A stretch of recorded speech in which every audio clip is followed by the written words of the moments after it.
New exhibition has opened at Coventry Cathedral, celebrating unsung heroes. 15 portraits drawn from a cross-section of unsung Coventrians, some who have lived all their lives in the city, others who came here to find employment and just hopefully build a better life. Some cases finding sanctuary from war-torn parts of the world. Each painting is based on conversations that the artist has had with the participants over the last couple of years, focusing on memories of their life in Coventry. The artist behind them is a gentleman called Andy Farr, and he's in the studio this morning. Morning, Andy. Morning, everybody. Thanks for coming in this morning. Do appreciate it. How did this project start? It started as a response to City of Culture, and I was talking to Orbit, who are in this housing association, back in 2019, and we wanted to do something. They were one of the bid sponsors for City of Culture, but They wanted to do something that wasn't necessarily focused on the young people. It was sort of more of an older spread of Coventry people. And then we got a bit stymied by COVID and lockdown and everything.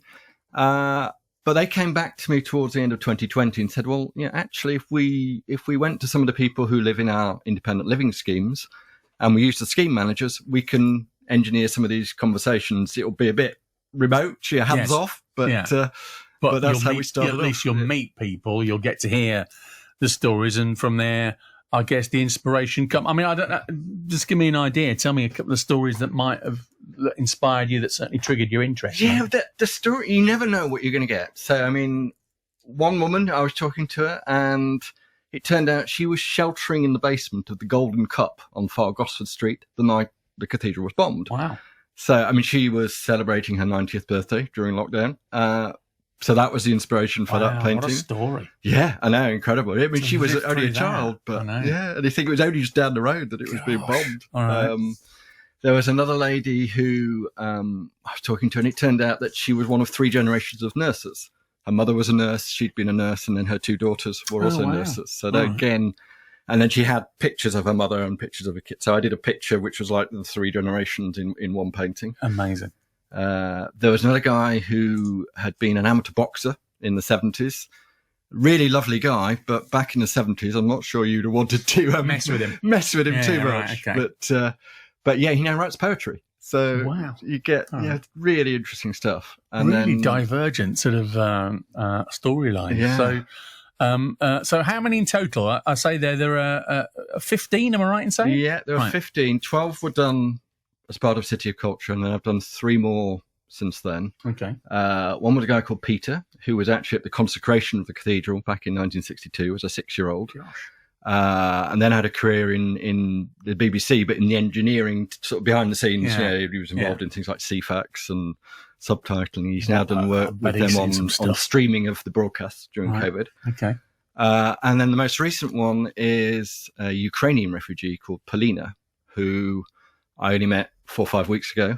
Right. She'd only recently come there from Ukraine. Her father's still in the Donbass.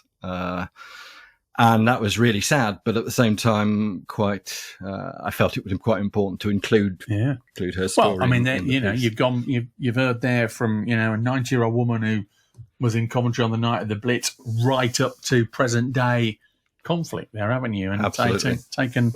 taken everything in between. This, like I say, this exhibition is on at the cathedral at the moment. What's it like in that space at the moment? It's been, really utilised over the period of the City of Culture, hasn't it? Lots of people have sort of been drawn to it. Lots of events have been hosted in there.